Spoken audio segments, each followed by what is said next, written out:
Ay, what's up mga kauma? So bag-ulan ta na humanog pang panggaba sa kawayan mga kauma. So karon mga kauma kay hapon na. So mang-spray din ko karon mga kauma diri sa amo ang pipino. So buyag-buyag na pud biya among pipino mga kauma. So mo ni akong nang sprayan og kuan. Foliar o kining insecticide. So nara among pipino mga kauma. Nagdala na siya bulak mga kauma. Ni anay bunga. So pakita na ko sa inyo karon. So mao na nito na namong pipino mga kauma. So buyag-buyag lang gid siya mga kauma. So kung makita ninyo taas-taas na yang katay mga kauma. So mao ra nito na nang nangabili mga kauma. So mao ra niyang nangabuhi. So karon nagdala na siya bulak mga kauma nanay bunga. So na mga kauma. So narao. So mao ni siya mga kauma yang bunga. So legacy ni mga kauma ha kung variety sa pipino. So naman po dagan variety ni mga kauma natong Legacy. Pero akong gipili mga kauma kining Legacy. Kay diri sa amo mas kuan siya mga kauma. Mas halinon, mas priority na siya mga kauma sa kanang mga komprador. Kining variety sa pipino, kining Legacy. So mo ni akong isprayan karon mga kauma kay namulak naman siya. So isprayan ako og foliar og insecticide mga kauma. So na mga kauma. So mo ni siya mo pipino diri mga kauma. So kining diri mga kauma, so mo tong ingon sa inyo nga kuan nang matay. So diri dihang kayo. So no. So aron makaingon gid mga kuan. Lagi mga damage. So na mga kauma. So minus kaya ni tubo diri mga kauma. So no, mora ni diri dapit. No, kung makita ninyo grabe kalihang. Pero okay ra mga kauma kay naman po nangabilin. So atimanon gyud po nato ni mga kauma. Kay may na lang ni.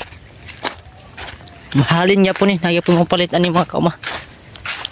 Oo, mao niya mong pipino karon. So isprayan ko rig foliar.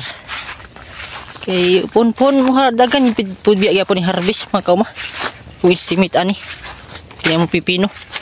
So na diri So diri ta. So no, nani siya bulak mga kauma. So mo ni ang bulak.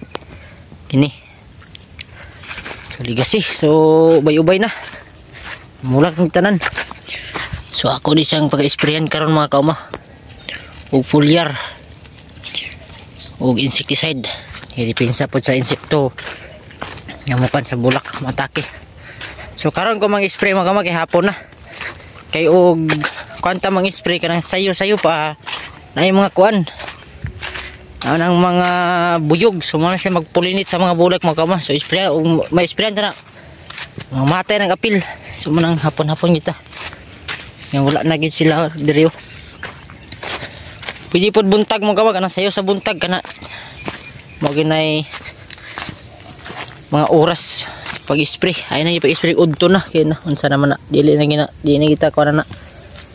Kana kuan kinang oras. Kuwang na kinang oras.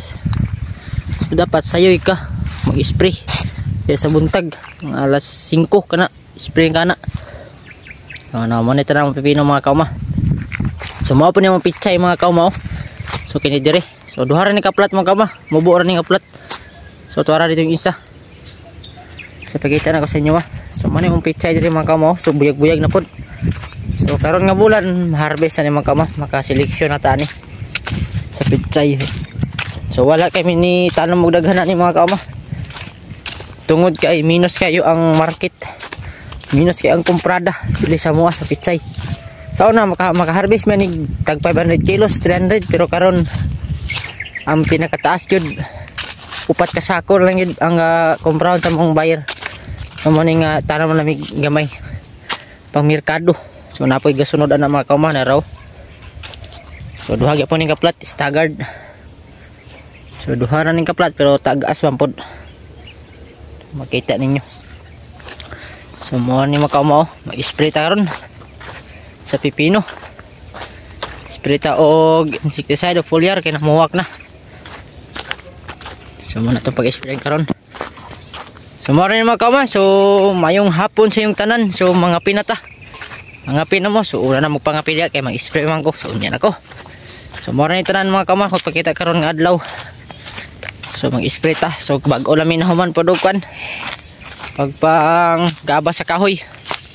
Karon spray sa mi.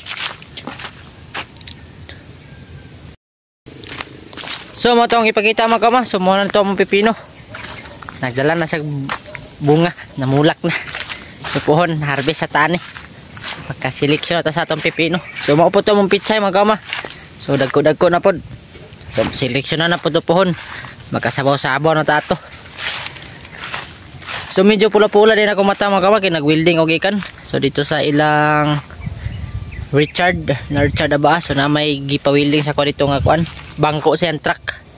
So og mga suga kay pampilit nako. So kabaw-mao man po ta mag-welding-welding kay nag-eskwela man ta og in situ sa una diya sa Smaw Tisda. So muna naka danggol-danggol pa betag papilit. So mo to mga kauma. So mayong hapon sa tanan. So mo to ipakita sa inyo itong pipino na mo. So mag-spray ko karon mga kauma. Diya sa mong pipino.